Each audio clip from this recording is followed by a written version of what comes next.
Hi, welcome back. This video is part of a multi-part series in making cutouts from photos you might see during the actual school year. In this video, we'll be learning the basics of making a good cutout. We'll start easy with this portrait in front of a simple background. You can also download the same exact photo in the attached file. So, with a photo like this that has a very monotone background and a very distinguishable subject, we have two options for making a cutout: the object selection tool and the pen tool. I'll be focusing on the first option in this video. The other option will be in part 2. The first option for making a cutout is using the object selection tool and then fixing any minor imperfections with the pen tool. This is a quick and easy method, but your cutout will not be perfectly smooth. It'll be jagged along some edges, but that won't be too noticeable unless your cutout takes up an entire page. Anyways, like I mentioned before, this photo is very simple, and that means we can take advantage of the object selection tool. So with your layers selected, outline your subject to select him, and then click Add Layer Mask. I'll also add a solid color background so you can easily see the minor imperfections better. Unless your subject is literally a single colored shape, Photoshop won't make a 100% perfect selection, but still, it'll make a pretty good selection pretty fast. So what you can do now is just manually fix the problem areas. With the normal pen tool, you can make selections around your problem areas, then fill those selections with either black or white to mask or unmask them. Right off the bat, I can see 3 problem areas: the forearm, along the bicep, and along the side's face.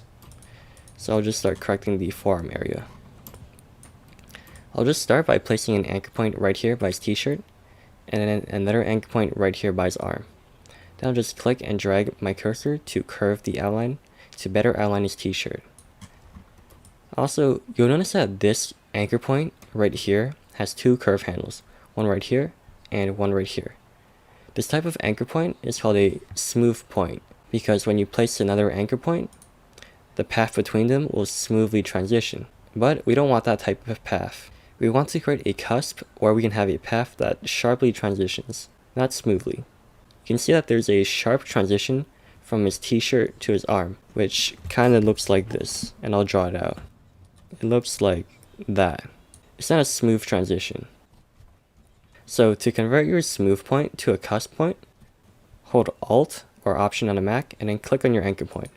You'll notice that the handle that used to be here is now gone, and that's going to allow us to make a cusp point. So just make a new anchor point and move it however you like. And you'll notice that there's no smooth transition. It's a very sharp transition. I'll do the same thing for this anchor point right here. I'll make it into a cusp point. So with the forearm here, I'm going to show you a specific technique you can use. You could also use the same technique to make a path around anything that has a bunch of curvy transitions. So click and drag your cursor to make a smooth point. Then, in the resulting path, make a new anchor point and hold Ctrl or Command to drag that point down.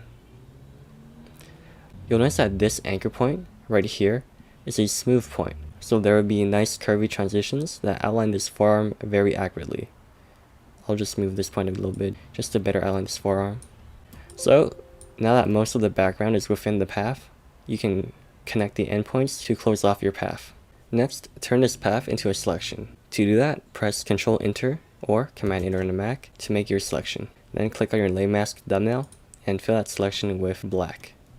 So if you forgot, that's Alt Delete or Option Delete on a Mac.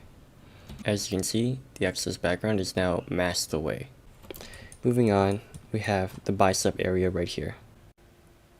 You notice that we're going to have to remove some of the background and also add back some of the fingers that got cut off from the cutout. So I'll just disable the layer mask, see how the original subject looked like, and then make a path around his arm and his fingers. So I'll just start right here with a smooth point and then end it off by his finger. I'm going to adjust the curve handle right here just to better outline the arm. Here's a little technique for outlining the fingers. Make anchor points by the ends of each finger, like right here, and then right here. And then make a new anchor point in the middle of the resulting path, and drag it to the top of the finger. You can then adjust the curves of that anchor point by holding Alt or Option to however you need it to be. And while you're still adjusting the curves, you can move the anchor point around by holding space and dragging your cursor. And then you can do the same thing for the rest of the fingers. So anchor point, middle anchor point, drag it out, adjust it. Same thing here, anchor point, center anchor point, move, and adjust.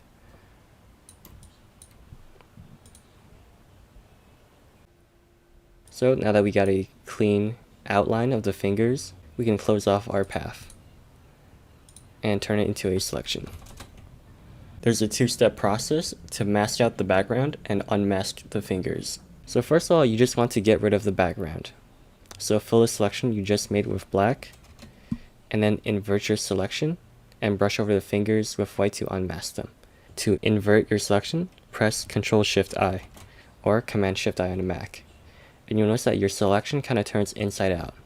So now it's selecting all of this outside area instead of this inside area. So just brush over the fingers with white to unmask them. So set your foreground color to white and use the brush tool to brush over the fingers. I'm just going to deselect now because it's done. And you'll see we have a pretty good cutout for the fingers now. Lastly, we have this portion of the guy's face to revise. So just use the pen tool and make a selection around this excess background.